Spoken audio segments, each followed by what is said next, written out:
never expect permanent things to happen in a temporary life. Everything will going to change. सब फानी है. सब फानी है. तो जब गम है तो वो ही फानी है. अगर तो आप स्ट्राइव कर रहे हैं, स्ट्रगल कर रहे हैं, मेहनत कर रहे हैं उससे निकलने की, तो आप निकलेंगे एक दिन, ये तो डन है.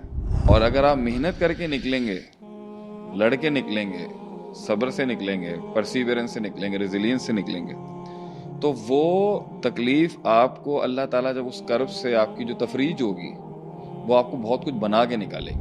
वही कंडीशन है जिस कंडीशन में वो तकलीफ आपको टच करने आई थी या बर्बाद करने आई थी. तो ये इतना बड़ा नुकसान है कि ये आगे जो है ना मल्टीप्लाई बाय 10 उस इंसान को बर्बाद करेगा. लोग इस चीज को देख रहे हैं कि तकलीफ जाएगी कब. हम ये कह रहे हैं तकलीफ उसको बनाएगी कब. जब आपकी सल्तनत गिर रही होती है ना, तो आप सल्तनत गिरते हुए नहीं देखते, आप उस प्रोसेस को देखते हैं कि ये गिरी क्यों है और मेरा इसके अंदर मुझे किस तरह हिट की और मेरे साथ के स्ट्रक्चर को ये बर्बादी किस तरह गिर रही है, वो अकाउंट कर लेते हैं, क्योंकि वो किताबों में नहीं मिलेगी आपको. अब लास्ट सेशन में हमने बात की कि व्हेन लाइफ हिट्स यू, जिस दिन क़यामत इंसान के ज़िंदगी में टूटती है, हालात चेंज होते हैं या फिर तूफ़ान आते हैं या फिर कोई भी उसको हम कहें फाइनेंशियल लॉस हो गया, बड़ा कोलैप्स हो गया, रिलेशनशिप था वो ब्रेकअप हो गया, बहुत पुराना रिश्ता था ख़त्म हो गया, इज़्ज़त थी आपको लगता है रेपुटेशन ख़त्म हो गई.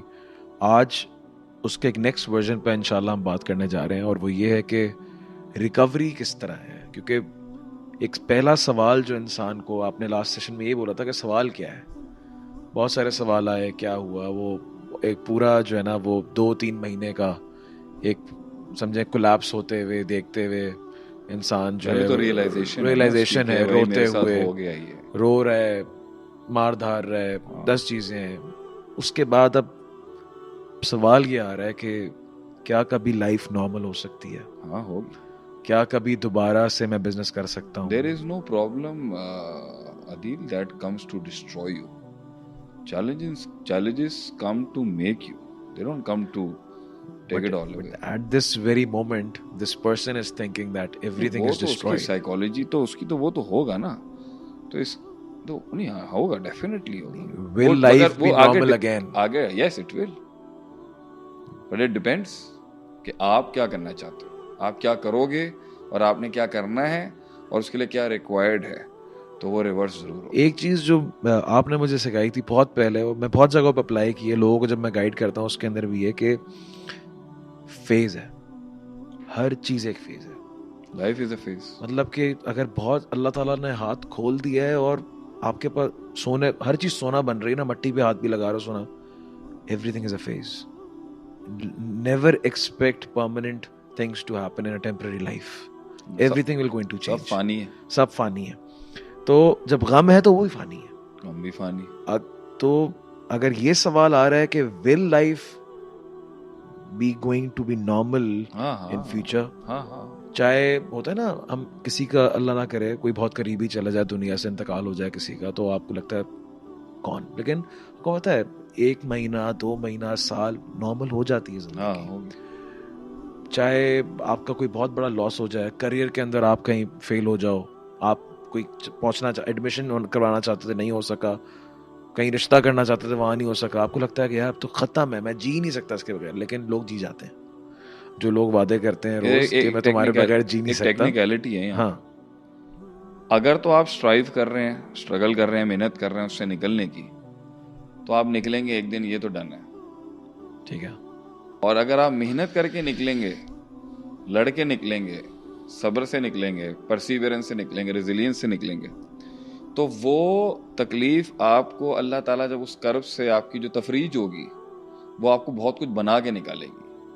आप बहुत पावरफुल इंसान बन के निकलेंगे. 2 नुकसान है यहाँ पर. एक तो इंसान ने, एक ही नुकसान है, सॉरी, एक तो आप निकलेंगे और बन के निकलेंगे, दूसरा आप निकलें, निकलना आपने है. अल्लाह ने हर तकलीफ को एक दिन आपसे दूर कर देना है. सही है. अगर वो तकलीफ गुजरने के बाद, एक एपिसोड गुजरने के बाद, एक सिलसिले से गुजरने के बाद, एक ग्राइंड से गुजरने के बाद वही कंडीशन है जिस कंडीशन में वो तकलीफ आपको टच करने आई थी या बर्बाद करने आई थी, तो ये इतना बड़ा नुकसान है कि ये आगे जो है ना मल्टीप्लाई बाय 10 उस इंसान को बर्बाद करेगा अगर आप उसी कंडीशन में रह गए. सो इट डजंट, तो सवाल अभी भी है, लोग इस चीज को देख रहे हैं, लोग इस चीज को देख रहे हैं कि तकलीफ जाएगी कब, हम ये कह रहे हैं तकलीफ उसको बनाएगी कब, बनाएगी कब। लोग ये कह रहे हैं कि तकलीफ जाएगी कब, हम कह रहे हैं तकलीफ बनाएगी कब। ठीक है, इनिशियली होप देने के लिए कि it will going to pass, the storm will going to pass, लेकिन अगर ये ऐसे ही गुजर गया तो नेक्स्ट टाइम स्टॉर्म जो आएगा ना वो 10 टाइम्स बड़ा होगा। ये सबसे बड़ा नुकसान है कि एक गरीब इलाके के अंदर एक बहुत बड़ी अपॉर्चुनिटी आई और 6 महीने रुकी, और आपके पास इतना चांस था उसके साथ रह के कुछ सीखने का, और वो 6 महीने के बाद अब आएगी, कहीं सालों के बाद आएगी, या कहीं घूम फिर के वो कंपनी आपके पास आएगी, और आपके पास एक चांस था कि आप उससे सब इल्म और सारा तजर्बा और सारा रिसोर्स एक्सट्रैक्ट करके अपने आप को बिल्ड करके उसी टेरेन के अंदर वो चला भी जाता अपने मुल्क के अपने इलाके में आप काम, मतलब आप समझें कि एक मल्टीनेशनल कंपनी कहीं से आती है और किसी गांव में जाके लग जाती है, and it's giving you an opportunity कि आप उनसे एब्सोल्युटली इनडिफरेंट है। तो अगर आप वहाँ उनके साथ काम करेंगे तो आपको उस सरकार के साथ जो रहने का तजर्बा, इल्म और वो सब कुछ आएगा।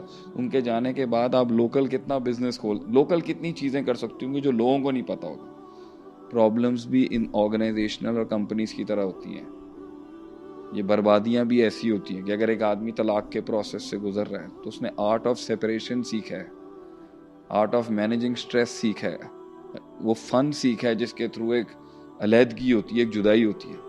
अगर किसी का फाइनेंशियल लॉस हो रहा है तो वो उसको बर्बाद करने नहीं आया, वो उसकी मजीद कैपेसिटी और उसकी वसत को बढ़ाने आया कि भाई मैंने 50 लाख रुपए डुबोए हुए हैं, यानी मैं 50 लाख डूबने का पूरा प्रोसेस जानता हूँ। कल को जो 2 करोड़ रुपए डूब रहे होंगे ना तो मुझे पता होगा वो फील क्या होगी, उस फैक्टर को मैं कैलकुलेट कर चुका हूँ।